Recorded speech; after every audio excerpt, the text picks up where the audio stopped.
দিব পৰা MC পৰা আহি আছোঁ আহি থাকোঁতে মই লাহে লাহে আহি আছোঁ লাহে মানে কি 40 মান হ'বই সি আহি পূৰা ফুল স্পীড আছে আহি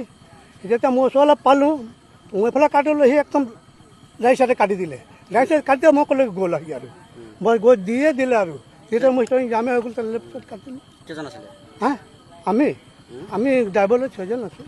তেখেতলোক কিমান আছিলে তেখেতলৈ মই নাচালোঁ কেইজন আছিলে ক'লৈ গৈছিলে আপুনি ক'ত গৈছিলে মই নামৰূপলৈ গৈছিলোঁ হেৰি কোনফালে গৈছিলে